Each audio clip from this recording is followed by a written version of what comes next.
bergabung di program 38 Aspek Kehidupan Manusia. Ya, buat teman-teman yang bergabung melalui siaran ulang, baik di Facebook maupun di YouTube, terima kasih. Dan ayo kita saat ini mau belajar lebih lanjut tentang gambar ketiga dari 38 aspek kehidupan manusia ya. Itu kan kita udah belajar di awal dulu, ada gambar mata air, gambar pohon. Sekarang kita sampai di gambar ketiga, yaitu gambar timbangan. Setelah itu nanti kalau udah selesai pembahasan timbangan, kita akan ke gambar jam ya.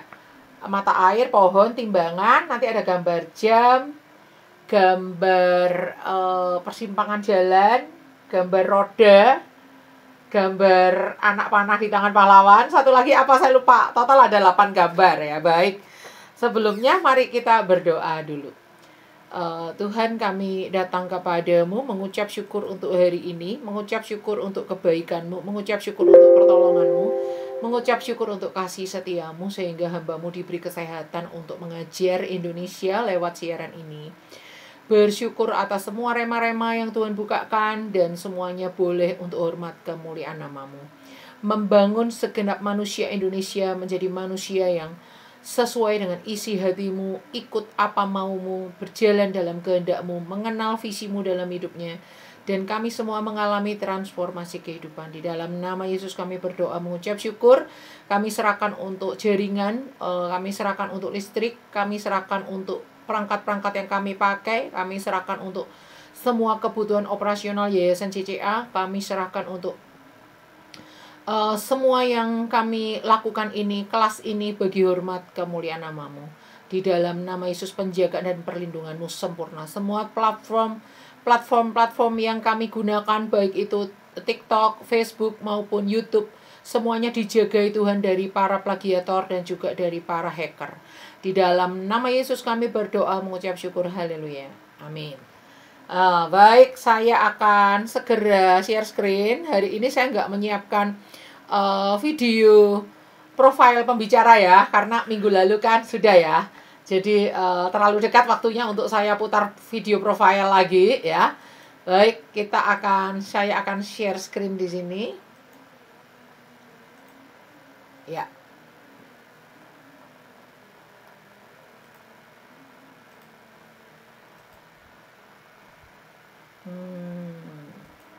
Oke. Kita akan masuk ke gambar ketiga. Ya. Gambar ketiga yaitu saya akan urutkan dulu dari awal ya. Pertama itu kita dulu pernah belajar gambar mata air kehidupan. Ya. Hidup itu harus terus-menerus memancar. Ada 38 pancaran mata air kehidupan. Tetapi ada pancaran-pancaran yang kita nggak selalu harus punya. Contohnya sekunder, tersier, itu nggak selalu harus punya. Udah saya jelaskan waktu itu ya.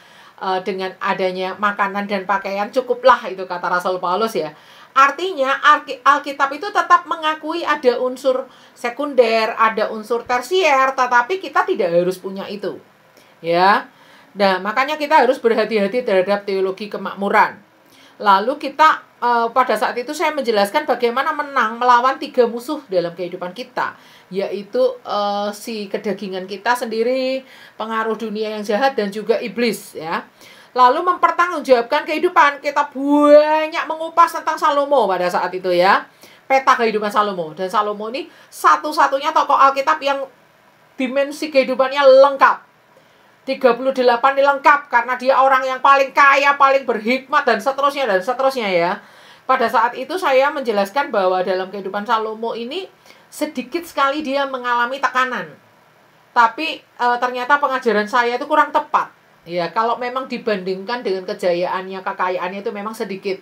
Tapi sometimes saya akan membetulkan pengajaran saya yang kurang tepat itu untuk saya jelaskan ternyata Salomo itu juga mengalami banyak masa-masa kelam dalam hidupnya, ketika dia dalam kandungan ya, ketika dia ikut bertumbuh di dalam keluarganya dan seterusnya ya. Pasti dia juga mengalami banyak tantangan. Dia adik kecil kok mau jadi raja gantikan papa ya kan. Kakak-kakaknya merasa lebih berhak, sampai ada pemberontakan Absalom dan sebagainya.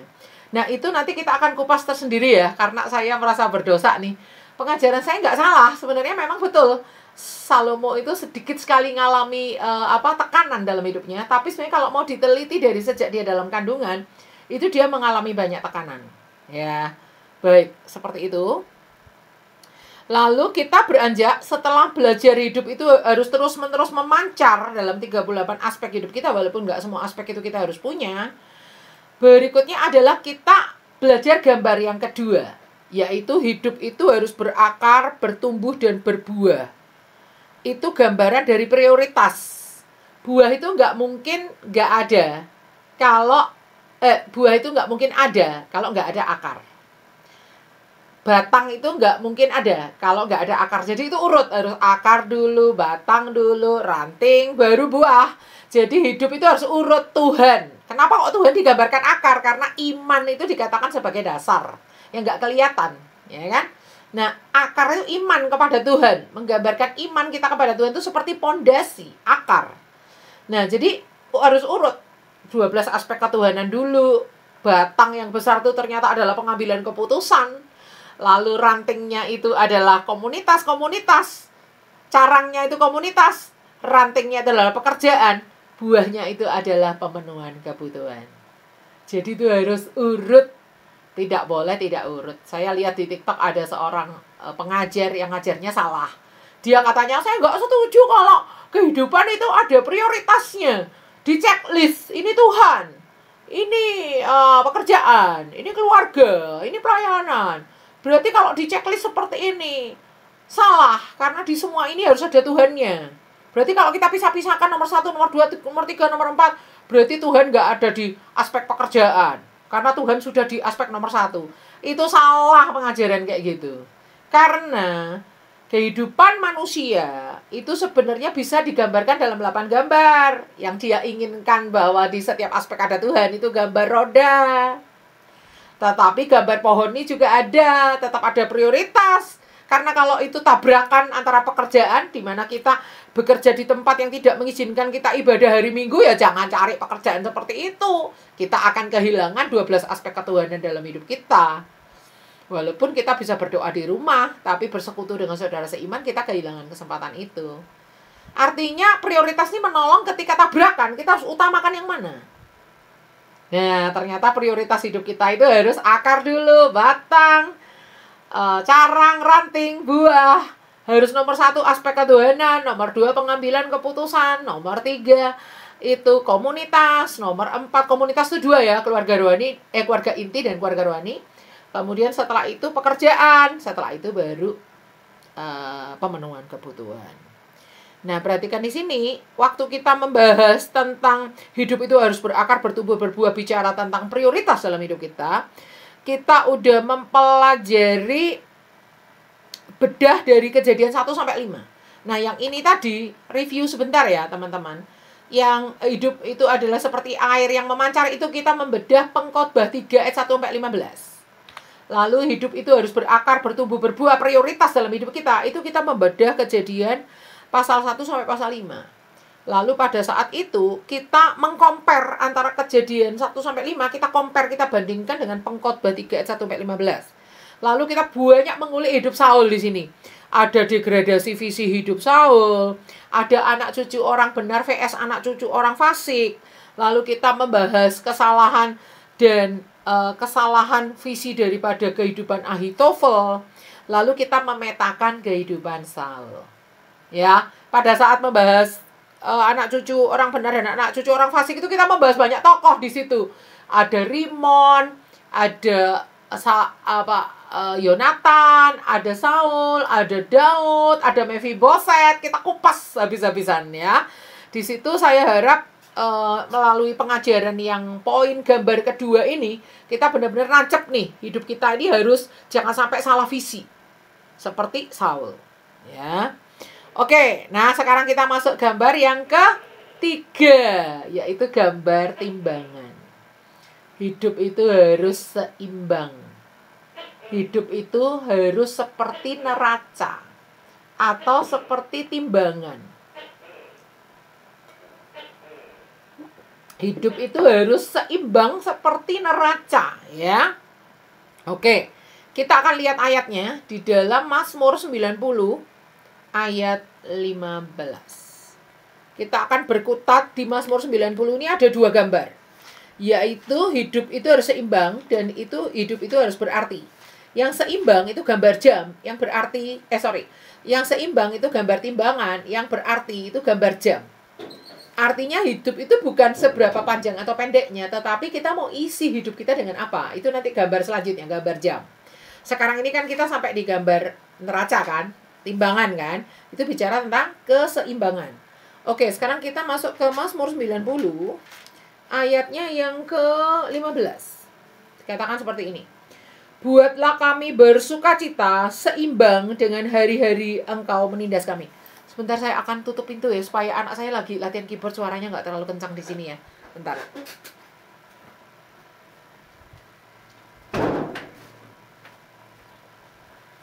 Baik, kita lanjutkan ya.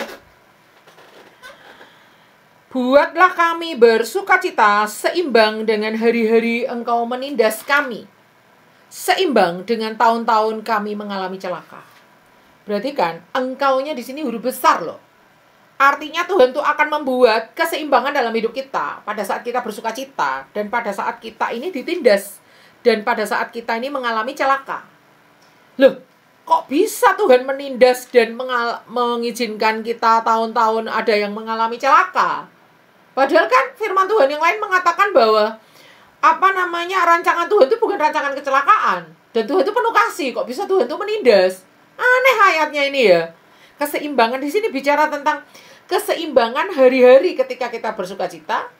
Itu si Musa penulis Mazmur 90 ini berdoa supaya itu seimbang dengan hari-hari di mana Engkau menindas kami dan tahun-tahun kami mengalami celaka.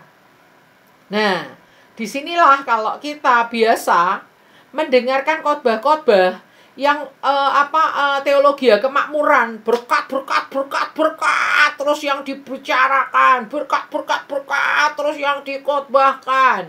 Anda akan kaget mendengar penjelasan saya hari ini, mendengar ulasan Bible study kita hari ini. Karena apa?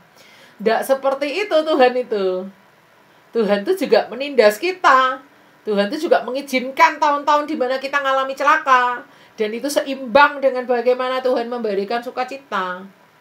Ya. Nanti saya akan jelaskan supaya kita lebih jelas, ya. Hidup itu harus seimbang dengan merelakan diri dibentuk oleh Tuhan. Kita akan coba lihat kelengkapan ayatnya di Mazmur 90. Selain ayat 15 di ayat 9. Sungguh, segala hari kami berlalu karena gemas-Mu. Kami menghabiskan tahun-tahun kami seperti keluh. Ini bukan berarti Musa itu nggak tahu mengucap syukur, ngeluh terus, bukan seperti itu. Tetapi ini benar-benar doa daripada Musa loh, abdi Allah. Ini doanya dia loh. Musa ini seorang pemimpin yang spektakuler loh ya, jangan salah. Dia ini intim sekali dengan Tuhan. Dia bisa berkata kayak gini. Sungguh segala hari kami berlalu karena gemas-Mu. Kami menghabiskan tahun-tahun hidup kami seperti keluh. Lalu muncul lagi di ayat 10. Masa hidup kami 70 tahun. Dan jika kami kuat 80 tahun. Dan kebanggaannya adalah kesukaran dan penderitaan. Sebab berlalunya buru-buru dan kami melayang lenyap. Kebahagiaannya di sini, kebanggaannya di sini nggak ditulis prestasi. Kebanggaannya di sini nggak ditulis kesuksesan, enggak. Ditulis apa? Kesukaran dan penderitaan. Lalu coba kita lari ke Mazmur 66 ayat 15. Ayat 10. Mazmur 66 ayat 10.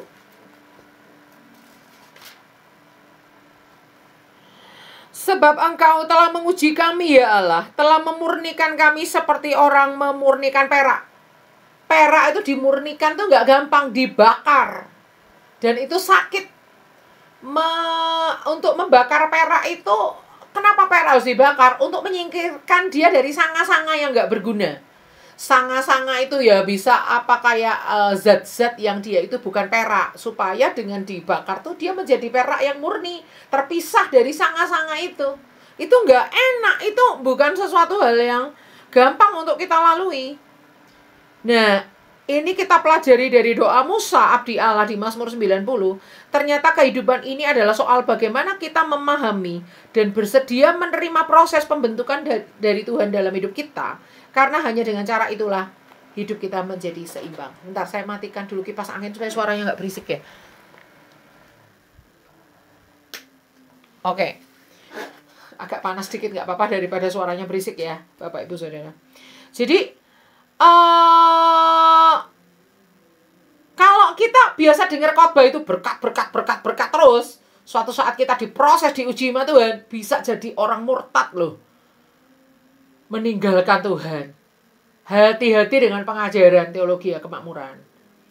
Jadi, Tuhan tuh memberkati, betul nggak? Betul. Tetapi beritanya harus seimbang. Selain memberkati, Tuhan tuh juga menindas kita.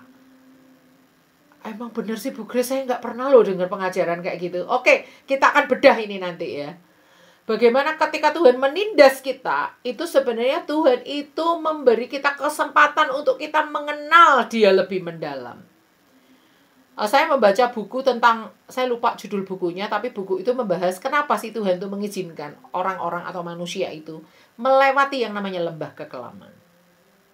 Karena di buku itu dibahas ketika orang ada di dalam lembah kekelaman, di situ dia mengenal Tuhan lebih mendalam lagi. Nah, kita lihat di sini. Kehidupan itu adalah soal bagaimana tidak cuma. Jadi kehidupan itu kalau di dalam Pengkhotbah 31:15 nggak cuma berkata ada waktu untuk ini, ada waktu untuk itu, ada waktu untuk ini, ada waktu untuk itu. Tetapi bentuk keseimbangan hidup kita itu cakupannya sangat luas. Ya, sangat luas.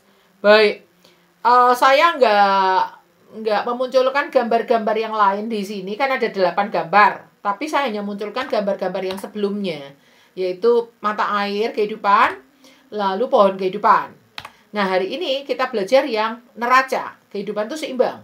Tetapi saya akan munculkan pengkalimatan dari 8 gambar ini supaya kita punya helikopter view atau seperti melihat sesuatu yang lengkap dari atas gitu. Seperti kalau orang bikin puzzle, dia udah tahu dulu gambar akhirnya nanti akan seperti ini gitu ya. Nah, ini pengkalimatan dari 8 gambar. Hidup yang terus-menerus memancar adalah hidup yang berakar, bertumbuh, dan berbuah. Memancar ini yang gambar mata air, berakar, bertumbuh, berbuah ini gambar pohon. Seimbang. Nah, ini kita sampai di kata ini, seimbang. Itu gambar timbangan. Berarti itu gambar jam. Maksimal. Nah, ini yang saya lupa tadi gambarnya. Maksimal itu gambar piala. Memilih yang benar itu gambar persimpangan jalan. Berpusatkan pada Tuhan itu gambar roda dengan asnya di tengah. Dan mempersiapkan generasi berikutnya. Ya, jadi yang generasi berikutnya ini gambar anak panah di tangan pahlawan.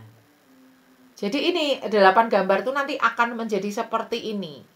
Nah, kita sampai di seimbang ini. Seimbang. Ntar saya nyalakan annotate-nya ya.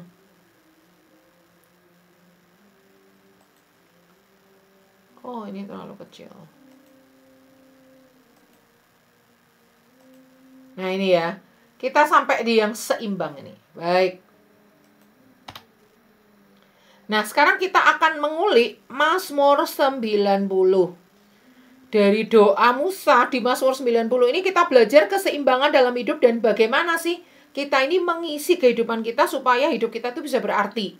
Dari situ muncul 2 gambar, gambar timbangan dan gambar jam. Ya kan? Nah, untuk gambar jam kita akan belajar di pengajaran berikutnya, babak berikutnya. Ya, karena kenapa jam dan timbangan ini berasal dari pasal yang sama, yaitu Mazmur pasal 90 gitu ya. Oke. Nah, sekarang kita lihat hidup yang seimbang adalah hidup yang merelakan diri di mana ada waktu-waktu kita ini mengalami proses pembentukan dari Tuhan. Ya. Hidup yang seimbang adalah kita merelakan diri dibentuk dan diproses oleh Tuhan. Seimbang dengan bagaimana kita mengalami sukacita.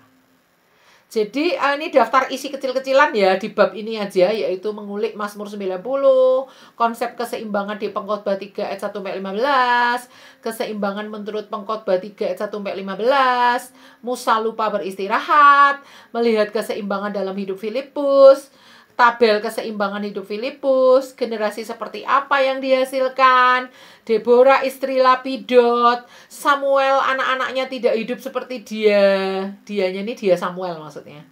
Keseimbangan dalam kehidupan sebagai suatu syarat untuk menjadi diaken dan penilik jemaat. Ini saya spoiler dulu ya, saya kasih bocoran dulu apa-apa yang akan kita pelajari nanti. Baik, sekarang kita lihat Mazmur 90 ayat 15. Mazmur 90 ayat 15 tadi sudah kita baca, saya akan baca lagi karena Mazmur 90 ayat 15 ini akan kita bandingkan dengan dari pasal lain. Mazmur 90 ayat 15 berkata, "Buatlah kami bersukacita seimbang dengan hari-hari Engkau menindas kami. Seimbang dengan tahun-tahun kami mengalami celaka." Ya. Nah, sekarang kita lihat Sorry. Kita udah sampai di sini. Ya.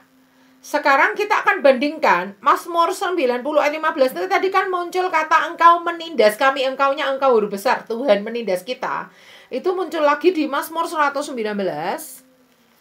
ayatnya yang ke-71. Di situ dikatakan seperti ini. Bahwa aku tertindas itu baik bagiku supaya aku belajar ketetapanmu. Saya ulangi.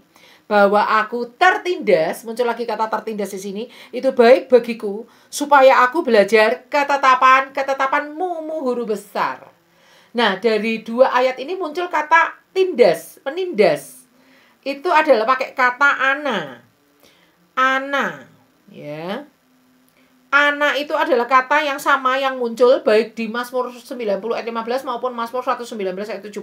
Ana ini artinya menindas, merendahkan, melelahkan, dianiaya, disiksa, mematahkan, menderita sengsara, memaksa, kayak gitu ya.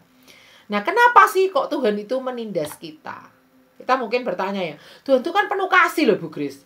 Tuhan itu kan penuh hikmat. Tuhan itu kan penuh kuasa. Tuhan itu kan Allah penyembuh, Allah pembebas. Gunung batu keselamatan kita, bukit batu keselamatan kita, kota benteng kita. Loh, kok bisa Tuhan itu menindas loh Bu Grace? Jangan sampai salah loh pengajarannya. Tenang ya. Dari dua ayat tadi kita udah belajar tentang benar-benar dikatakan Tuhan itu menindas. Tetapi jangan lupa, di situ dikatakan supaya aku belajar ketetapanmu. Kenapa sih kok Tuhan tuh melakukan penindasan?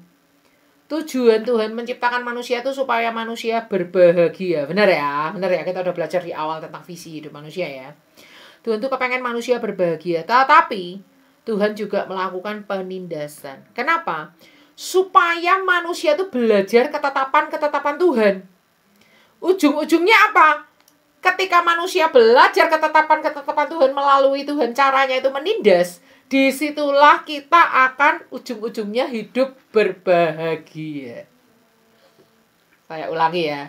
Apa tujuannya Tuhan menindas? Ini jarang dikhotbahkan. Apalagi kalau kita ada di gereja yang khotbahnya berkat terus ya kan. Ingat ya Bapak Ibu Saudara. Tuhan tuh ingin kita berbahagia. Tapi penghalang kebahagiaan itu karena kita nggak tahu ketetapan Tuhan. Salah satunya cara supaya kita tuh tahu ketetapan Tuhan tuh terpaksa tuh menindas kita. Jadi ketika kita ditindas, kita tahu ketetapan Tuhan. Ketika kita mengikuti ketetapan Tuhan, disitulah kita berbahagia. Gitu loh ceritanya. Makanya doa Musa, buatlah itu seimbang. Kita nggak bisa bersuka cita kalau kadang-kadang nggak diizinkan untuk melewati yang namanya penindasan dari Tuhan. Jangan harap hidup kita itu akan tidak imbang. 99% adalah sukacita. Tuhan hindarkan duka cita dari hidup kita. Tidak akan itu terjadi. Kalau Tuhan mau membuat kita sukacita sebanyak itu, Tuhan juga akan membuat kita itu ditekan. Ditindas oleh Tuhan juga sama-sama 2 kilo, sama-sama 2 kilo. nggak akan berat sebelah. Karena sukacita itu lahir ketika kita paham ketetapan Tuhan. Untuk memahami ketetapan Tuhan, itu kita terkadang harus rela diri kita ditindas. Nah, sekarang apa bedanya penindasannya Tuhan dengan penindasan manusia terhadap sesamanya? Nah, ini sekarang kita tanya ya. Loh, Tuhan tuh katanya menyuruh kita mengasihi sesama seperti diri sendiri. Lah, tapi Tuhan sendiri kok menindas? Nggak sama, Bapak Ibu Saudara. Penindasan Tuhan atas hidup kita untuk memproses kita supaya memahami ketetapan-ketetapan Tuhan itu nggak sama dengan penindasan yang dilakukan manusia kepada sesamanya. Nggak samanya gimana? Nggak samanya adalah penindasan yang Tuhan lakukan itu disertai kesetiaan Tuhan. Yuk kita lihat Mazmur 119 ayat 75. Aku tahu ya Tuhan bahwa hukum-hukum-Mu adil dan bahwa Engkau telah menindas aku dalam kesetiaan. Ketika Tuhan mengizinkan kita ditindas olehnya sendiri atau Tuhan mengizinkan keadaan-keadaan menindas kita, di situ dikatakan ada kesetiaan Tuhan. Itu yang membedakan dengan kalau manusia menindas sesamanya, itu tidak dalam kesetiaan. Manusia kalau menindas sesamanya itu dia dalam rangka menindas itu dalam rangka kefasikan. Ya. Manusia ketika menindas tidak punya kesetiaan terhadap sesamanya. Ya. Kalau Tuhan mengizinkan manusia menindas kita, bukan berarti Tuhan itu setuju dengan tindakan orang itu. Orang itu akan berhadapan dengan Tuhan sendiri. Orang itu akan berhadapan dengan pembalasan adalah haknya Tuhan. Tapi kalau kita diizinkan Tuhan ditindas melalui sesama kita, ya udah nggak apa-apa. Ambil positifnya aja.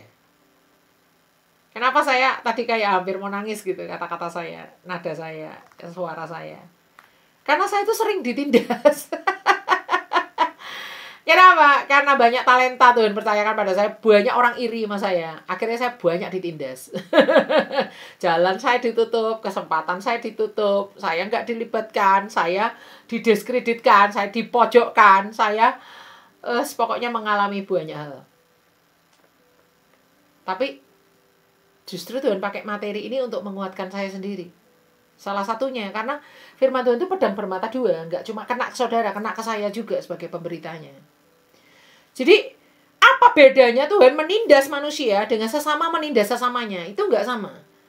Karena Tuhan ketika menindas itu dia berjalan dalam kesetiaan. Artinya dia nggak tinggalkan kita. Saat dia menindas kita supaya kita paham ketetapan-ketetapan Tuhan, itu Tuhan tetap berjalan dalam kesetiaannya. Dia nggak tinggalkan kita sendirian. Dia nggak biarkan kita.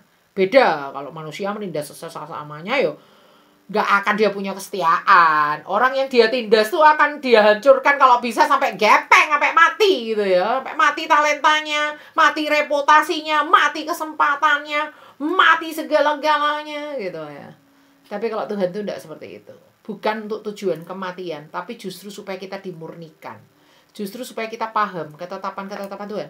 Saya kok rasanya kepengen membaca lagi ya. Yang ini ya. Mengapa Tuhan menindas itu ya? Saya kok kepengen membaca lagi yang karena supaya kita mempelajari ketetapan-ketetapan Tuhan itu. Mazmur 119 ayat 71. Tadi udah kita baca, tapi saya mau tekankan lagi supaya jangan sampai kita miss ya. Karena saya agak lewat terlalu cepat tadi ngajar di situ. Mazmur 119 ayat 71. Untuk apa sih Tuhan itu menindas kita? Bahwa aku tertindas itu baik bagiku, supaya aku belajar ketetapan-ketetapan-Mu. Artinya Tuhan kalau menindas itu bukan iseng-iseng, dinikmati, enak ya menindas manusia sampai dia merasa kayak tertekan, wah bagus nih, keren nih, tak nikmati, hore. Enggak seperti itu. Tapi Tuhan itu punya tujuan. Nih, kamu tak tindas untuk supaya kamu mengerti ketetapan-ketetapanku. Wah, luar biasa ya. Sekarang kita belajar apa sebenarnya tujuan Tuhan menindas manusia. Di Mazmur 119 ayat 75. Ya. Mazmur 119 ayat 75, aku tahu ya Tuhan bahwa hukum-hukum-Mu adil, bahwa Engkau telah menindas aku dalam kesetiaan. Udah kita baca tadi di sini. Jadi waktu Tuhan mengizinkan kita ditindas, baik oleh Tuhan sendiri maupun oleh manusia, Tuhan mengizinkan bukan berarti Tuhan setuju ya. Bukan berarti Tuhan setuju dengan tindakan orang yang menindas kita itu, tetapi Tuhan mengizinkan itu terjadi. Sehelai rambut pun dari rambut kita ini nggak bisa rontok kalau nggak atas seizin Tuhan. Artinya kalau ketika kita ditindas oleh manusia, sampai mungkin kita kepikiran lalu rambut kita rontok, itu berarti atas seizin Tuhan, ya paham ya? Nah kita di sini kita lihat supaya kita tuh nggak menyimpang, tetapi menjadi orang yang terus berharap pada janji Tuhan. Itu bisa kita lihat di Mazmur 119 ayat 71. Bahwa aku tertindas itu baik bagiku supaya aku belajar ketetapan-ketetapan-Mu. Jadi supaya kita nggak menyimpang ya dari apa maunya Tuhan. Sekarang kita lihat ayat 71. Ayat 71 sudah ya. Lalu kita lihat ayat 75. Ayat 75, supaya kita belajar kesetiaan Tuhan. Jadi ketika kita ditindas, kita belajar kesetiaan Tuhan. Lalu Mazmur 129 ayat 4. 129 ayat 4 ya. Tuhan itu adil, Ia memotong tali-tali orang fasik. Ketika kita itu mempelajari keadilan Tuhan, tanpa kita tuh membalas orang-orang yang menindas kita, yang diizinkan oleh Tuhan menindas kita, disitulah kita akan melihat bahwa Tuhan tuh memotong tali-tali mereka. Bahwa keadilan Tuhan itu akan berjalan. Kita akan melihat itu. Tanpa kita ini ditindas oleh Tuhan, kita nggak bisa melihat keadilan Tuhan berjalan. Lalu kita lihat Pengkhotbah 3 ayat 4. Pengkhotbah 3 ayat 4.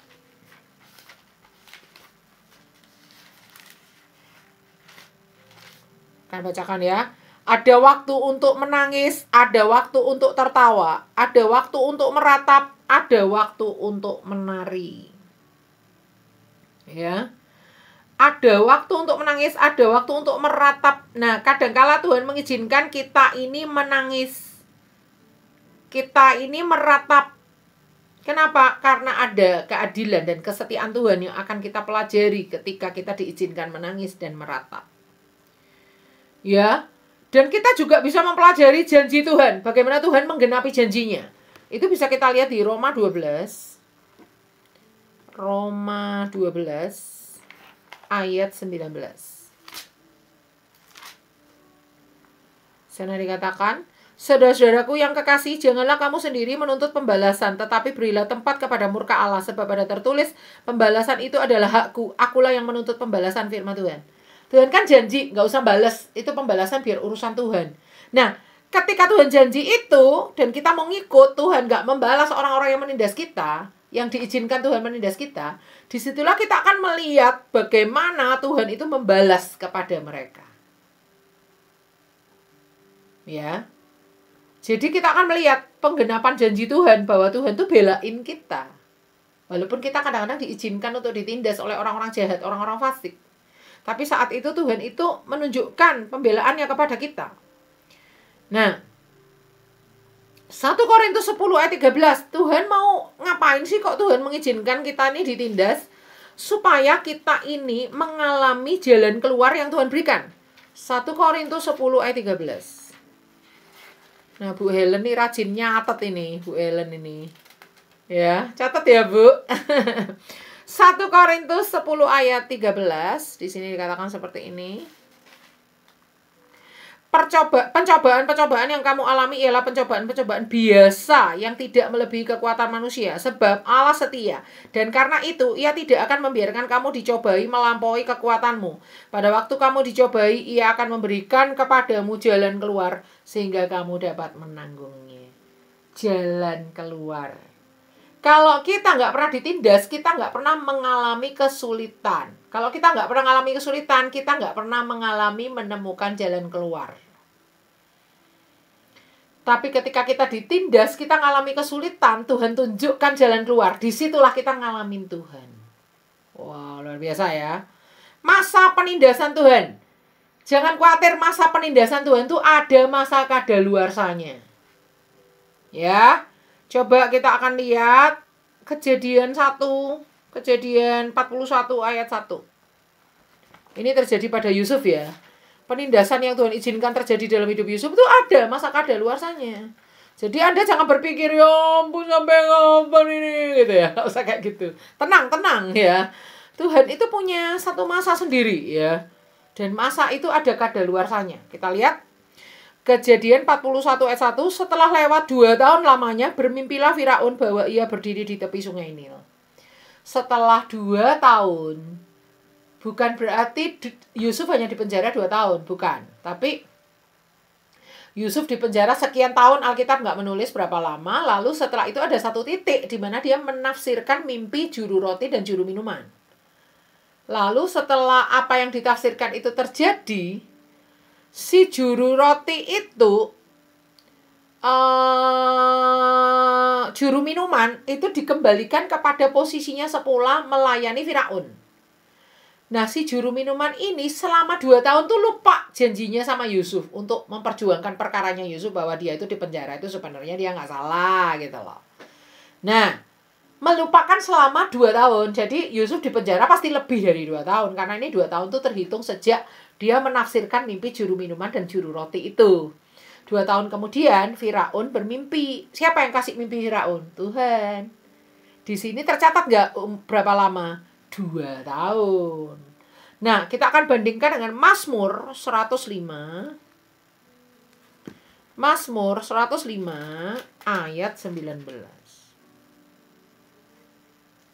Sampai saat firman-Nya sudah genap dan janji Tuhan membenarkannya. Jadi, ini kalau Anda bicara Mazmur 105 ini bicara perjalanan bangsa Israel, dan di satu ayat tertentu dia bahas tentang Yusuf. Ayat 16 ya, Mazmur 105 ya. Ketika ia mendatangkan kelaparan ke atas negeri itu dan menghancurkan seluruh persediaan makanan, diutusnyalah seorang mendahului mereka, Yusuf, yang dijual menjadi budak. Mereka mengimpit kakinya dengan belenggu, lehernya masuk ke dalam besi. Jadi Yusuf itu dipasung loh ya, jangan salah ya. Sampai saat firman-Nya sudah genap dan janji Tuhan membenarkannya. Raja menyuruh melepaskannya. Penguasa bangsa-bangsa membebaskannya. Dijadikannya dia tuan atas istananya dan kuasa atas segala harta kepunyaannya. Untuk memberikan petunjuk kepada para pembesarnya sekehendak hatinya. Dan mengajarkan hikmat kepada para tua-tuanya. Jadi masa Yusuf di penjara ada masa kadaluarsanya. Berapa lama? 2 tahun. Nunggu apa? Nunggu genap firman-Nya. Dan janji Tuhan membenarkannya. Tuhan berjanji yang benar tuh akan muncul seperti emas. Dan janji Tuhan udah genap dalam 2 tahun. Tuhan munculkan Yusuf itu seperti emas. Gak usah khawatir kalau kita orang benar, kualitas emas. Mau emas itu di tempat sampah, mau emas itu ditaruh di tempat pemulung, dia tetap emas. Gak usah khawatir. Ketika kita dianiaya, ketika kita ditindas itu gak usah khawatir. Yang emas akan tetap emas. Walaupun dimurnikan seberapa kali pun tetap emas. Nah, jadi seperti itu. Nah, sekarang kita lihat apa yang harus kita lakukan saat kita ditindas oleh Tuhan. Ada beberapa ayat di sini, Ratapan 3 ayat 27 sampai 36. Bu Helen, apakah bisa membaca, Bu? Ratapan 3, saya ask to unmute di sini. Ratapan 3 ayat 27 sampai 36. Silakan Bu Helen unmute untuk bantu saya bacakan Ratapan 3. Ayat ya. Kenapa, Bu? Kesulitan ya, Bu? Bacanya kesulitan? Tidak, Bu, bisa, Bu. Oh ya, baik, silakan, Bu. Ratapan 3 ayat 27 sampai 36.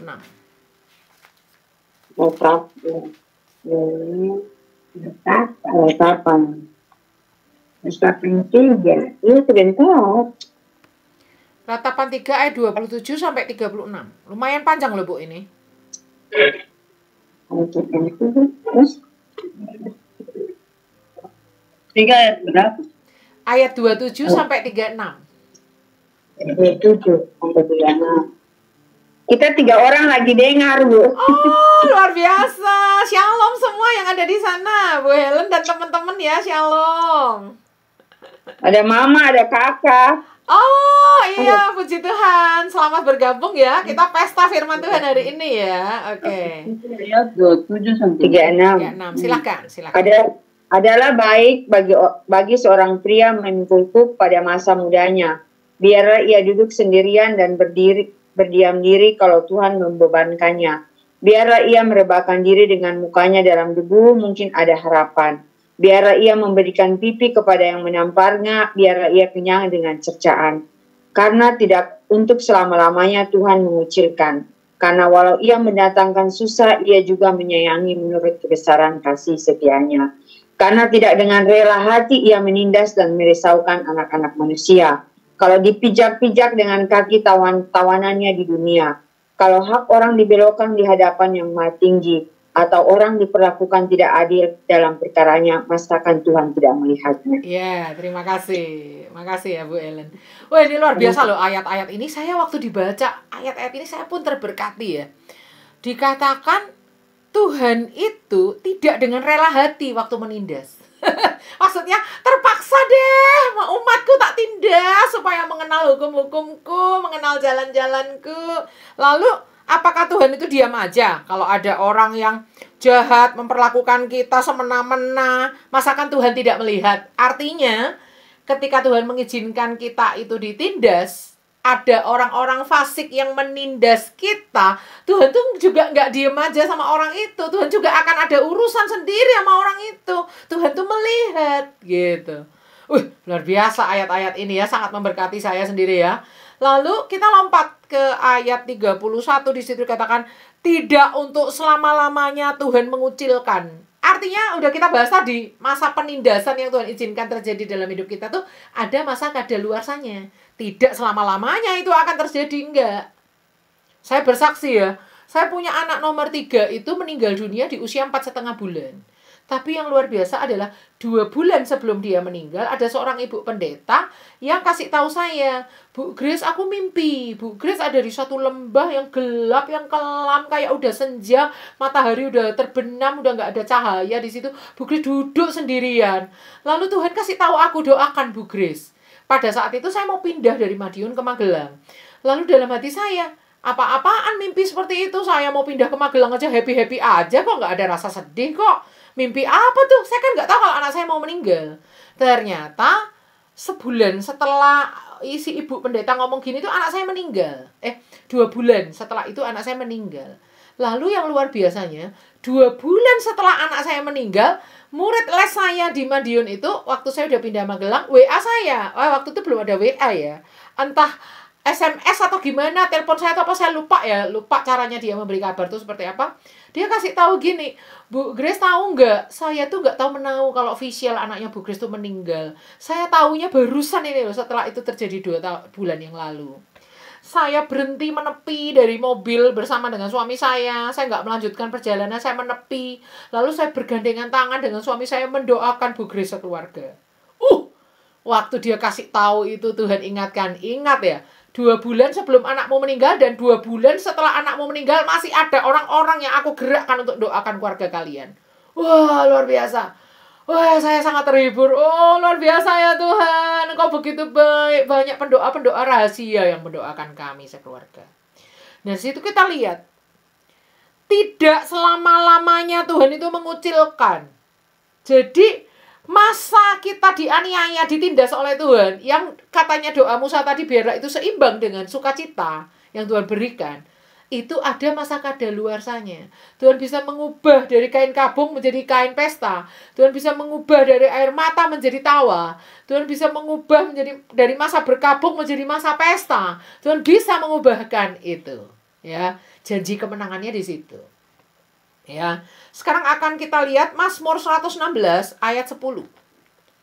Mazmur 116 ayat 10. Saya akan bacakan.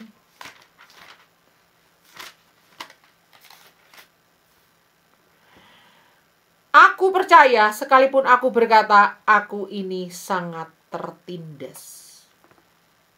Apa yang harus kita lakukan saat kita ini tertindas? Percaya aja sama Tuhan. Jangan ninggalin Tuhan. Jangan membelakangi Tuhan. Jangan menyalahkan Tuhan. Jangan kecewa sama Tuhan. Tetap percaya. Sekalipun aku berkata, aku ini sangat tertindas, dikatakan, aku percaya. Tidak kehilangan iman. Iman tetap teguh. Iman tetap tebal, tetap kencang, tetap kuat. Gitu ya. Nah, sekarang kita lihat Mazmur 119 ayat 107. Dikatakan seperti ini. Aku sangat tertindas ya Tuhan, hidupkanlah aku sesuai dengan firman-Mu. Saat kita ditindas, cari firman. Saat kita ditindas, cari kehendak Tuhan dalam hidup kita. Apa yang Tuhan mau dalam firman-Nya. Contoh, saya nih ditindas nih, dikucilkan nih. Saya didiskreditkan nih. Saya dianggap tidak ada. Ya udah nggak apa-apa.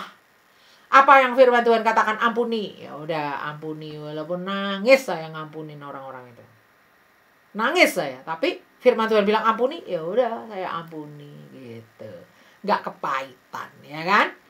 Jadi ketika kita ditindas, cari firman. Lalu berikutnya Keluaran 22 ayat 23. Keluaran 22 ayat 23. Mohon maaf saya tadi terlambat ya Bapak Ibu Saudara. Tepat sebelum siaran tuh ada orang telepon. Wah, saya nggak bisa menghentikan. Karena kita bicarakan masalah penting ya. Mohon maaf jadi makanya agak terlambat tadi. Yuk kita lihat Keluaran 22 ayat 23. Di situ dikatakan seperti ini. Jika engkau memang menindas mereka ini, tentulah aku akan mendengarkan seruan mereka. Jika mereka berseru-seru kepadaku dengan nyaring. Jadi apa yang harus kita lakukan kalau kita ditindas? Berseru sama Tuhan. Tuhan, aku tertindas. Aku ditindas oleh manusia. Aku ditindas oleh sesama. Aku dijajah. Aku diperlakukan semena-mena. Aku dibully. Aku diusir. Aku dijahatin Tuhan. Dan seterusnya berseru aja sama Tuhan. Tuhan itu loh ngedengerin kok. Nah sekarang kita lihat Ulangan pasal 26. Ulangan 26 ayat 6-10. Ketika orang Mesir menganiaya dan menindas kami dan menyuruh kami melakukan pekerjaan yang berat, maka kami berseru kepada Tuhan Allah nenek moyang kami. Lalu Tuhan mendengar suara kami dan melihat kesengsaraan dan kesukaran kami dan penindasan terhadap kami. Lalu Tuhan membawa kami keluar dari Mesir dengan tangan yang kuat dan dengan lengan yang teracung, dengan kedahsyatan yang besar dan dengan tanda-tanda serta mujizat-mujizat. Ia membawa kami ke tempat ini dan memberikan kepada kami negeri ini, suatu negeri yang berlimpah-limpah susu dan madunya. Oleh sebab itu, di sini aku membawa hasil pertama dari bumi yang telah kau berikan kepadaku ya Tuhan. Kemudian engkau harus meletakkannya di hadapan Tuhan Allahmu, engkau harus sujud di hadapan Tuhan Allahmu, dan haruslah engkau orang Lewi dan orang asing yang ada di tengah-tengahmu bersukaria karena segala yang baik yang diberikan Tuhan Allahmu kepadamu dan kepada seisi rumahmu. Ini adalah wejangan daripada Musa yang didapatkan dari Tuhan. Apa yang harus mereka lakukan di tanah perjanjian yang berlimpah susu dan madunya? Bersyukur sama Tuhan. Karena apa? Masa penindasan ada masa kadaluarsanya. Kita lihat Ulangan 26 ayat 6-10. Oh, ini saya ketik 2 kali, maaf ya. Nanti saya perbaiki ini PowerPoint-nya. Lalu sekarang kita pergi ke Kolose. Banyak hal yang bisa kita lakukan di hadapan Tuhan ketika kita mengalami penindasan. Kolose 3 ayat 13. Sabarlah kamu seorang terhadap yang lain, ampunilah seorang akan yang lain apabila yang seorang menaruh dendam terhadap yang lain. Sama seperti Tuhan telah mengampuni kamu, perbuat jugalah demikian. Apa yang harus kita lakukan kalau kita ditindas oleh sesama? Ampunin aja. Kalau yang menindas Tuhan, percayalah Tuhan punya rencana yang indah. Jangan pahit sama Tuhan. Jangan marah, berontak, belakangi Tuhan, murtad. Jangan. Kalau yang menganiaya atau menekan kita, membuli kita adalah sesama, ampunin aja. Kalau kita sampai ngalami peristiwa yang menyakitkan, tapi itu Tuhan mengizinkan, berarti Tuhan mau menganiaya kita, menekan kita, menindas kita untuk satu tujuan yang baik. Gitu. Lalu kita lihat Matius 5. Matius 5 ayat 10-12. Berbahagialah orang yang dianiaya oleh sebab kebenaran, karena merekalah yang empunya kerajaan surga. Berbahagialah kamu jika karena aku kamu dicela dan dianiaya, dan kepadamu difitnahkan segala yang jahat. Bersukacitalah dan bergembiralah karena upahmu besar di surga. Sebab demikian juga telah dianiaya nabi-nabi yang sebelum kamu. Saya pernah ya ketika mengalami ditindas oleh sesama, bahkan oleh anak Tuhan, bahkan oleh pelayan Tuhan yang lain. Saya itu sangat dihiburkan oleh khotbahnya Pak Gilbert Louis Mondong yang membahas ayat ini. Dikatakan kalau Anda ini dianiaya oleh sebab kebenaran, dicela, dianiaya, difitnah, dikatakan oleh firman Tuhan, berbahagialah, bersukacitalah, bergembiralah. Wah, saya langsung terhibur, saya nangis dengar khotbah itu. Saya katakan, ya Tuhan, aku mau bersukacita, Tuhan, aku mau bergembira, Tuhan. Ini adalah salib yang harus aku pikul, Tuhan. Seperti itu. Ya, sekarang kita akan melihat penindasan yang dialami oleh tokoh-tokoh Alkitab. Kebetulan saya masih ada waktu 30 menit. Saya ngajarnya saya cepet-cepetin loh ya ini. Tapi nanti flowing aja, saya nggak punya target harus menyelesaikan sampai mana. Kita flowing aja. Tetapi saya senang ternyata tokoh-tokoh Alkitab ini sempat kita bahas ini. Saya masih punya waktu 30 menit. Wow, saya ini penulis materi lainnya, yaitu materi untuk anak-anak, Restore Our Family, itu untuk anak umur 5-12 tahun ya. Program ini lama terhenti tapi akan diaktifkan lagi tahun 2025 ini. Sekitar bulan April akan diangkat kembali materi ini, karena saya terhenti menulis pada saat itu karena konsentrasi memunculkan satu pelayanan baru, yaitu The Holy Generation. Nah, sekarang The Holy Generation ini yang untuk remaja pemuda sudah banyak penulisnya. Saya tidak harus seintens dulu nulisnya karena timnya ini Tuhan tambahkan orang-orang baru. Disitulah saya bisa membangkitkan kembali program ini, Restore Our Family ini, yaitu materi kreatif untuk anak umur 5-12 tahun ya.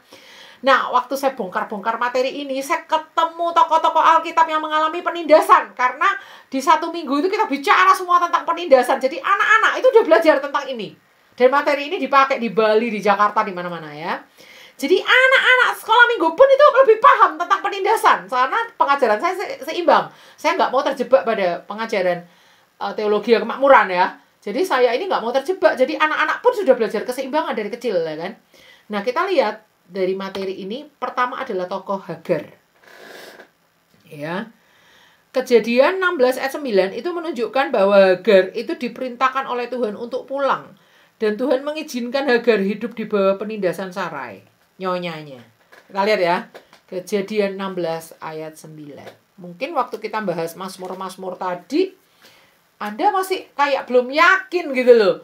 Masa sih kok Tuhan itu Tuhan tuh menindas kita, nggak pernah ngerti khotbah kayak gini, Bu Kris ini sesat apa enggak gitu kan. Tapi kalau kita udah pelajari tokoh-tokoh, nanti kita sadar, oh iya ya, tokoh-tokoh Alkitab belum mengalami penindasan ya. Kita lihat Hagar. Kejadian 16 ayat 9 sana dikatakan, lalu kata malaikat Tuhan itu kepadanya, kembalilah kepada nyonyamu, biarkanlah engkau ditindas di bawah kekuasaannya. Ceritanya Hagar ini adalah pembantu. Si Abraham tuh nikahnya sama Sarah. Ya. Lalu Tuhan janji, tapi sampai Sarai itu mati pucuk, menstruasi berhenti atau menopause. Ya kan. Lalu Sarah ini nyarankan ke suaminya, udahlah nikahi aja Hagar itu supaya anaknya bisa duduk di pangkuanku. Di zaman itu, anak daripada pembantu itu boleh diaku menjadi anak daripada si tuan, gitu. Jadi Abraham ya nggak pikir panjang, dinikahilah Hagar, ya kan. Hagar hamil, ya kan. Agar jadi sombong, dia memandang rendah nyonyanya karena lu istri pertama berpuluh-puluh tahun nikah sama Abraham gak punya anak. Gue baru nikah berapa bulan aja udah bunting gitu ya. Kira-kira seperti itu. Hagar ya, sombong sekali ya kan, merendahkan nyonyanya. Ya, di situ kita lihat Tuhan itu nggak suka sama orang sombong. Tetapi Hagar gak paham tentang hal itu. Yuk kita buka ya. Yakobus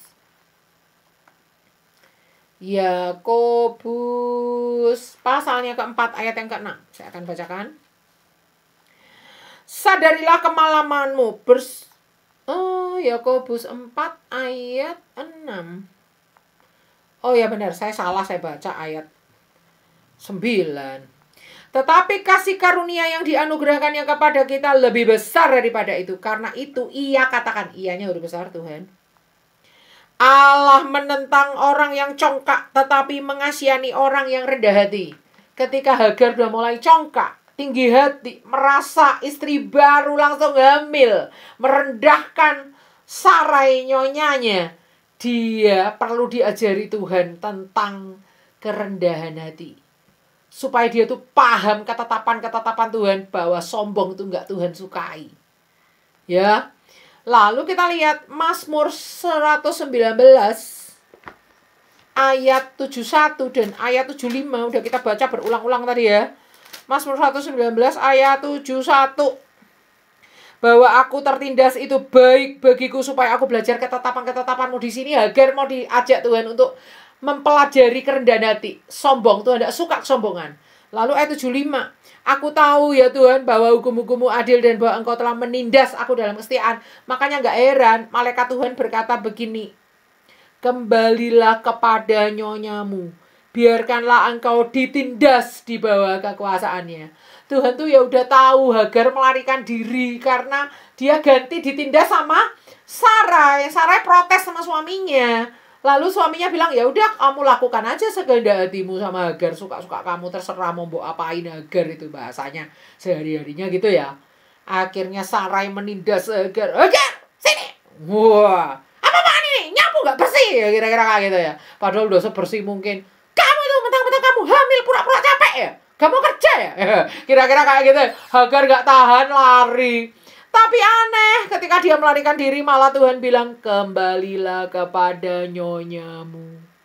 Biarkanlah engkau ditindas di bawah kekuasaannya. Tuhan lo kok mengizinkan kita ditindas, gak enak banget gitu ya. Mbok ya Tuhan tuh kasih berkat gitu loh, sukacita gitu loh. Keadaan semua baik, semuanya mulus gitu loh. Kalau dadak ditindas, kok Tuhan izinkan malah disuruh pulang. Di bawah kekuasaan nyonya, untuk apa ini loh gitu loh. Kalau saya jadi Hagar pasti akan nanya, Tuhan, mbok yang enak-enak aja sih. Kalau ngasih perintah kok yang gak enak kayak gini. Udah tahu nyonya aku tuh jahatnya kayak gitu. Kok aku dibiarkan harus pulang. Mbok ya Tuhan tuh ngizinkan aja loh aku minggat, pergi gitu kan. Nggak, Tuhan bilang pulang. Biar kamu ditindas di bawahnya nyonyamu itu. Nah, kita akan lihat apa hasilnya ketika Tuhan membiarkan Hagar ditindas di bawahnya Sarah. Jadi Tuhan setuju ya Bu Grace Sarah itu menindas?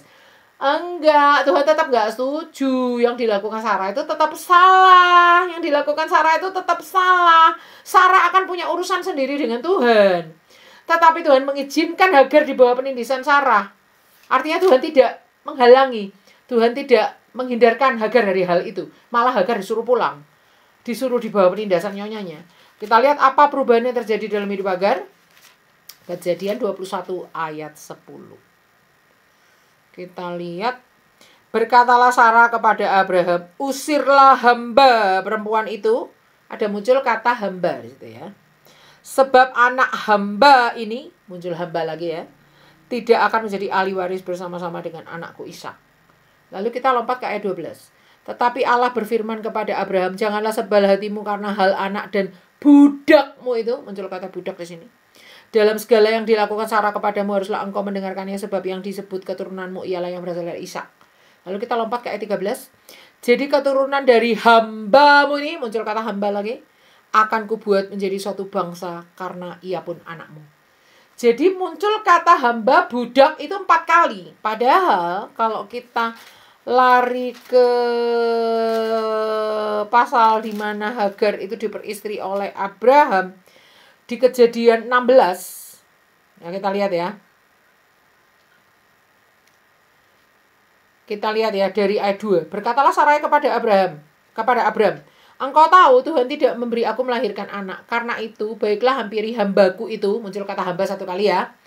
Mungkin oleh dialah aku dapat memperoleh seorang anak. Dan Abram mendengarkan perkataan Sarai. Jadi Sarai istri Abram itu mengambil Hagar. Nah ini muncul nama Hagar di sini ya. Hambanya, muncul kata hamba lagi. Orang Mesir itu ya, ini ketika Abram telah 10 tahun tinggal di tanah Kanaan, lalu memberikannya kepada Abram suaminya untuk menjadi istrinya. Abram menghampiri Hagar, muncul Hagar lagi di sini ya. Lalu mengandunglah perempuan itu. Ketika Hagar tahu bahwa ia mengandung, maka ia memandang rendah akan nyonyanya itu. Nah, oke. Sampai ke ayat 6. Kata Abram kepada Sarai, hambamu itu di bawah kekuasaanmu, perbuatlah kepadanya apa yang kau pandang baik. Lalu Sarai menindas Hagar. Muncul nama Hagar lagi. Ya kan? Lalu ayat 8 muncul nama Hagar lagi. Ya kan? Berapa kali tuh Hagar. Tapi kalau kita baca di Kejadian pasal 21 tadi, nggak ada muncul satupun kata Hagar. Semuanya hamba. Coba Anda renungkan. Kenapa kok di satu titik muncul Hagar. Di pasal yang lain muncul hamba.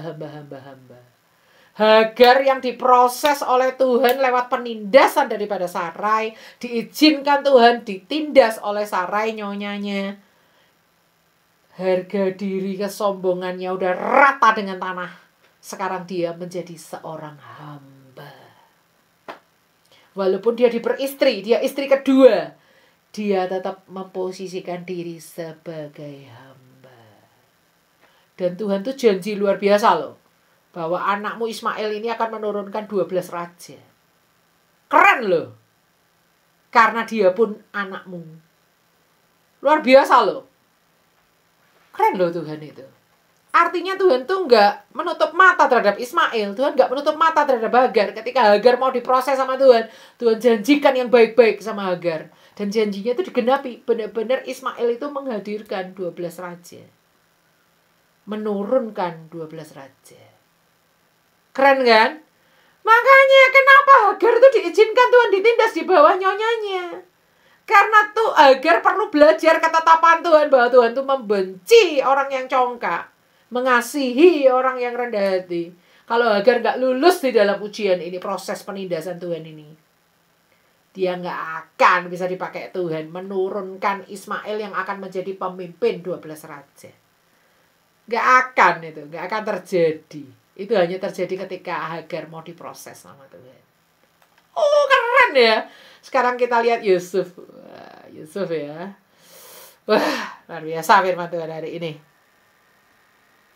Masih ada tokoh lainnya, tapi kayaknya kita harus berhenti di Yusuf karena ini udah lewat 11 menit. Masih ada bangsa Israel, Daud, Rasul Paulus, Simpson, Rasul Paulus dan rombongannya. Masih ada kisah nyata Fanny Crosby. Ini kita akan ulik minggu depan ya. Baik, sekarang kita masuk ke Yusuf. Kita buka Mazmur 105 ayat yang ke-16 sampai 17. Diutusnyalah seorang mendahului mereka, Yusuf yang dijual menjadi budak. Oh, dari ayat 16. Ketika ia mendatangkan kelaparan ke atas negeri itu dan menghancurkan seluruh persediaan makanan, diutusnyalah seorang mendahului mereka, Yusuf yang dijual menjadi budak. Artinya Tuhan itu membiarkan Yusuf itu ditindas oleh saudara-saudaranya. Mimpinya ditertawakan, dijuluki si tukang mimpi, dimasukkan ke sumur, baju kesayangannya dari papanya dilucuti, dijual ya kan. Dia nggak diizinkan pamit ke papanya ya, anak kesayangan papi nggak sempat pamitan sama papi ya kan. Lalu dijual sebagai budak, diperjualbelikan, lalu difitnah. difitnah, masuk penjara, ya kan? Dilupakan oleh teman-temannya sepenjara, padahal dia udah menafsirkan mimpi mereka bahkan ketika impiannya sendiri belum digenapi. Bayangkan itu. Tetapi Tuhan punya maksud supaya Yusuf ini mendahului cikal bakal bangsa Israel ke Mesir, untuk supaya lewat tabungan gandum dalam 7 tahun kelimpahan itu menyelamatkan salah satunya cikal bakal bangsa Israel dari bencana kelaparan.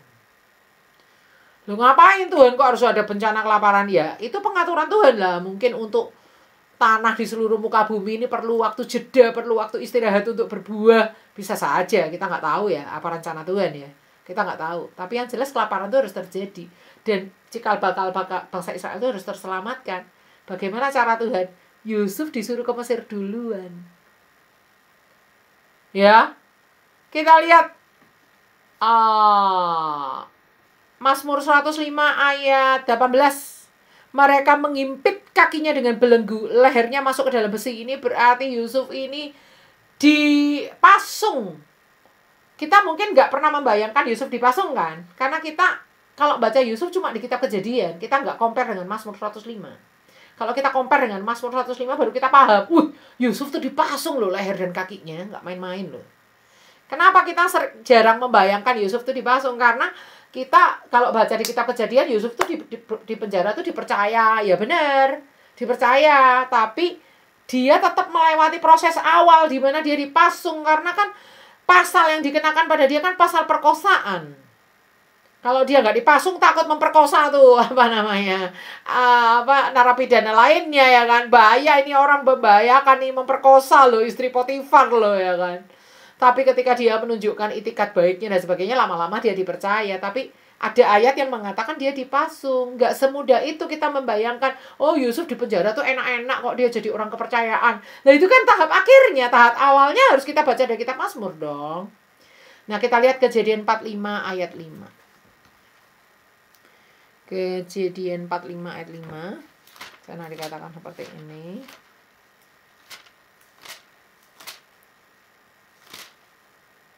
Tetapi sekarang janganlah bersusah hati dan janganlah menyesali diri karena kamu menjual aku ke sini. Sebab untuk memelihara kehidupanlah Allah menyuruh aku mendahului kamu. Yusuf itu ternyata mengalami aniaya, dijual, diperbudak, dan seterusnya. Itu ada rencana Tuhan dalam hidupnya. Yusuf itu bisa memahami rencana Tuhan dalam hidupnya ketika dia melepaskan pengampunan untuk kakak-kakaknya. Dia memperkenalkan siapa dia. Disitulah Yusuf menjelaskan, gini loh kalian kakak-kakak, gak usah nyesel, ini semua loh rencana Tuhan dalam hidup kita, kak. Kayak gitu. Makanya kalau kita nggak mengampuni, kita nggak akan bisa melihat satu penindasan itu dari kacamatanya Tuhan. Tapi kalau kita melepaskan pengampunan, Tuhan kasih hikmahnya. Ini loh hikmahnya, kamu ini istimewa. Kamu ini tak kirim duluan ke sini untuk memelihara kaum keluarga kamu. Makanya kamu harus ampuni mereka. Gitu. Nah sekarang kita lihat Mazmur 119.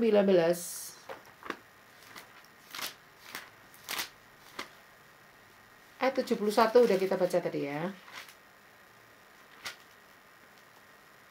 Ayat 71 udah kita baca, supaya kita belajar ketetapan Tuhan. Ayat 75 udah kita baca, Tuhan menindas kita dalam kesetiaan. Ayat 67, sebelum aku tertindas, aku menyimpang, tetapi sekarang aku berpegang pada janjimu. Yusuf tuh pernah nyimpang nggak? Pernah. Nyimpangnya apa? Dia kasih pesan sponsor ke temennya dia yang juru minuman itu. Nanti kamu kasih tahu raja dong, aku ini nggak salah loh, aku masuk di sini tuh, aku tuh sebenarnya bukan orang jahat loh, bla bla bla. Kata-katanya nggak persis kata-kata saya ini ya, kira-kira kalau saya terjemahkan dalam bahasa sehari-harinya kayak gitu. Itu artinya Yusuf mulai bergantung pada manusia, tidak mengandalkan Tuhan. Padahal di Yeremia dikatakan diberkatilah orang yang mengandalkan Tuhan, terkutuklah orang yang mengandalkan manusia. Kapan masa 2 tahun itu berakhir sampai Tuhan kasih mimpi ke Firaun? Tuhan cuma nunggu Yusuf berubah dari menunggu si juru minuman ini menjadi menunggu tangan Tuhan bekerja. Dari yang berharap supaya juru minuman ini membela perkaranya dia di hadapan Firaun, menjadi berharap sama Tuhan untuk membukakan pintu untuk sampai impiannya dia digenapi. membukakan pintu istana penjara itu untuk dia keluar dari liang tutupan itu. Jadi dikatakan, sebelum aku tertindas, aku menyimpang.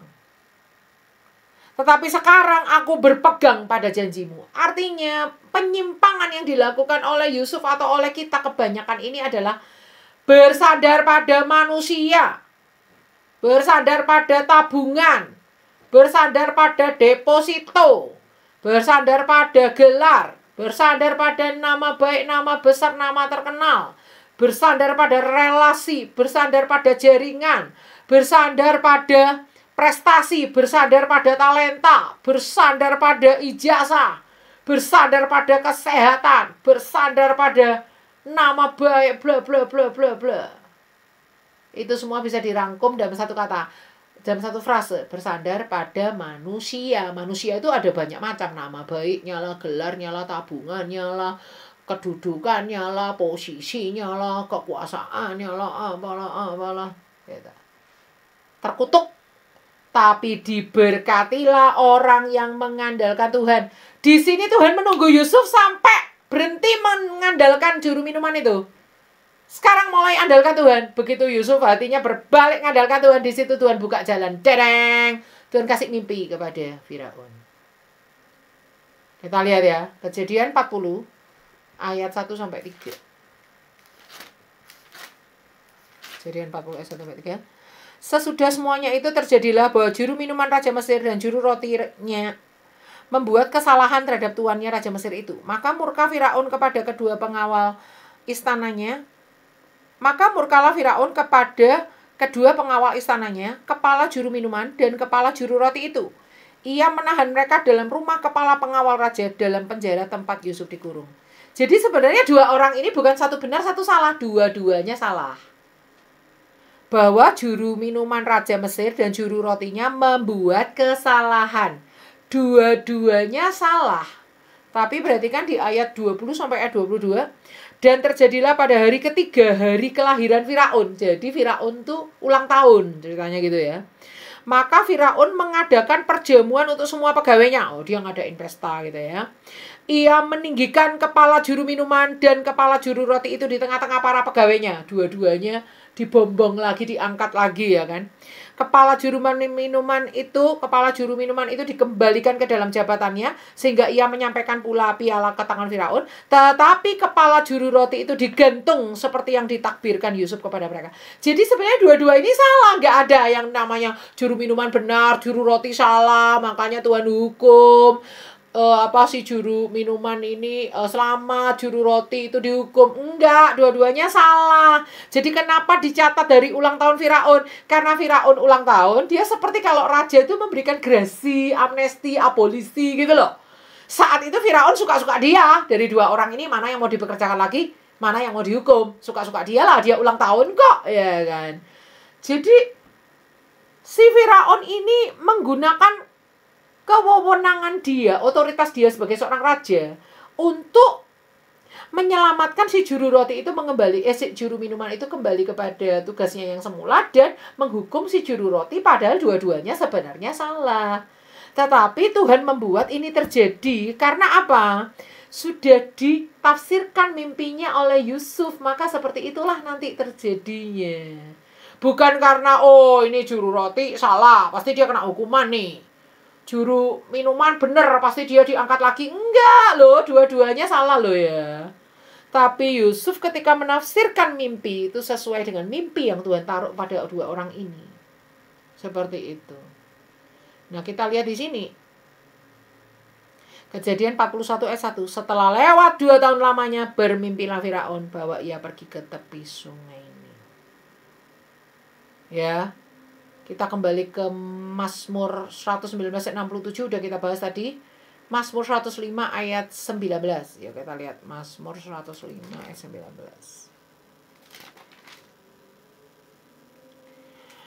Sampai saat firman-Nya sudah genap dan janji Tuhan membenarkannya. Jadi walaupun Yusuf sudah menafsirkan mimpi juru minuman dan juru roti raja, jangan bersandar sama talentamu untuk menafsirkan mimpi Yusuf. Harus bersandar sama Tuhan. Bentar ya, saya lihat dulu contekan saya. Jangan sampai ada yang miss di sini. Yusuf. Kalau Hagar belajar ketetapan Tuhan apa? Belajar supaya nggak sombong tapi rendah hati. Kalau Yusuf belajar ketetapan Tuhan apa? Supaya nggak ngandalkan si juru minuman ini, tapi ngandalkan Tuhan. Ya, berpegang sama janji Tuhan. Jangan menyimpang dengan mengandalkan manusia gara-gara dia udah tafsirkan mimpinya tepat digenapi. Ya udah pasti si juru minuman ini baik sama dia, ingat sama dia, membela perkaranya. Ya. Nah, Allah yang mengartikan mimpi itu melalui Yusuf. Ya. Yusuf menafsirkan apa yang akan terjadi 3 hari ke depan. Yusuf mau menjadi alat untuk di tangan Tuhan bisa mengartikan mimpinya. Ya. Nah, Yusuf bersandar pada koneksi atau relasi. Ya, dia mengharapkan rasa terima kasih dari si juru minuman ini. Semoga dia berterima kasih kayak gitu ya. Dengan cara membela perkaraku di hadapan raja gitu ya. Ternyata dia malah dilupakan. Ya, selama berapa lama? 2 tahun. Dia nunggu hari-hari, minggu-minggu, bulan-bulan, semester-semester, tahun-tahun. 4 semester totalnya 2 tahun ya kan. Akhirnya ketika dia udah berbalik dari mengandalkan manusia menjadi mengandalkan Tuhan, disitulah Tuhan buka saatnya untuk si Firaun dikasih mimpi sama Tuhan. Ya. Seperti itu. Luar biasa ya. Akhirnya Yusuf jadi mangku bumi di Mesir. Kita lihat Hagar ditindas supaya belajar rendah hati. Yusuf ditindas karena Tuhan mau menyelamatkan cikal bakal bangsa Israel melalui tangan Yusuf. Yusuf dibawa Tuhan mendahului ke Mesir. Yusuf ditindas supaya belajar apa? Belajar ngandalin Tuhan. Jangan ngandalin balas jasa rekanmu di penjara. Jangan ngandalin talentamu bisa nafsirkan mimpi. Berharap orang itu sangat terkesan. Dan membela perkaramu di depan raja. Harus bersandar sama Tuhan. Banyak. Kita kalau belajar tokoh-tokoh yang mengalami penindasan tuh ada semua hasilnya. Muncul emasnya yang telah dibakar dalam perapian, muncul peraknya yang udah dipisahkan dari sanga-sanga itu muncul ke permukaan. Makanya jangan terjebak sama teologi ya kemakmuran. Artinya apa? Tuhan itu bukan satu sisi mata uang saja, berkat, berkat, berkat, berkat. Tapi Tuhan juga menganiaya. Buatlah hari kami bersukacita seimbang dengan hari-hari di mana engkau menindaskan. Karena sukacita nggak bisa dilepaskan dari penindasan. Ketika Tuhan menindas, kita paham ketetapan Tuhan. Disitulah ketika kita paham ketetapan Tuhan, Tuhan akan balikkan itu menjadi sukacita. Ya, seperti Yusuf kan. Setelah dia paham ketetapan Tuhan, dia, udahlah, nggak usah ngandalin juru minuman ini. Udah 2 tahun aku dilupakan. Oke Tuhan, aku nyerah. Aku sekarang terserah sama engkau Tuhan. Malam itu juga Tuhan kasih mimpi sama Firaun. Yusuf langsung dijemput, cukur jenggot semua, ganti baju, langsung ke istana. Saat itu juga Yusuf langsung diangkat jadi mangku bumi di Mesir. Tuhan balikkan itu menjadi sukacita. Karena apa? Masa penindasan itu ada masa kadaluarsanya. Baik, saya stop share di sini. Oke, Bu Helen masih bertahan dengan 3 orang ibu katanya di situ. Coba Bu Helen, hal apa yang sangat berkesan buat ibu saat ini boleh disampaikan? Ini saya ask to unmute ya, silahkan. Hal apa yang paling menyentuh hati ibu ini dari pengajaran hari ini? Ibu dulu. Yang ibu dulu. Iya Bu, saya sangat terkesan Bu karena memang benar kita selalu tahu kalau khotbahnya itu kan banyak berkat-berkat. Jadi selama ini juga kita juga kan kurang pengetahuan Bu. Jadi dari khotbah ini baru kita mengerti tujuan Tuhan. Kita mengalami penindasan, kita mengalami banyak hal juga Bu, sakit. Yeah. Ada saya juga mengalami difitnah, dikucilkan, gitu-gitu Bu. Jadi saya baru mengerti ini. Memang ada tujuan Tuhan di situ. Saya baru tahu juga bahwa Hagar itu sombong, gitu-gitu Bu. Iya. Baik, puji Tuhan Bu Ellen. Saya sangat terberkati kalau Ibu terberkati. Kalau bisa setiap Jumat bisa ikut ya Bu. Minggu depan kita lanjutkan pengajarannya dengan tokoh-tokoh berikutnya. Bagaimana mereka ditindas dan bagaimana mereka muncul seperti emas yang murni. Baik, boleh Bu Helen tutup dalam doa Bu. Ya.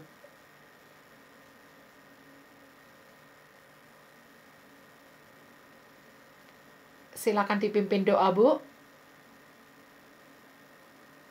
Doa penutup ya. Oh, saya ask to unmute lagi ya. Oke. Ibunya ketinggalan. Ya. Iya. Mari kita berdoa. Bapak, terima kasih banyak untuk pertemuan kami malam ini.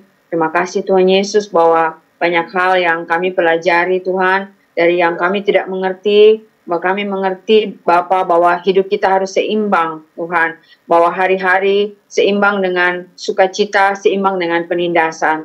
Terima kasih Tuhan Yesus, berkati Ibu Grace Tuhan, sehat, kuat, supaya apa yang dibagikan ini bisa berguna juga bagi kami. Kami juga bisa dalam kehidupan kami pun kami bisa menerapkannya. Kami bisa mengerti apa yang Tuhan taruh dalam kehidupan kami.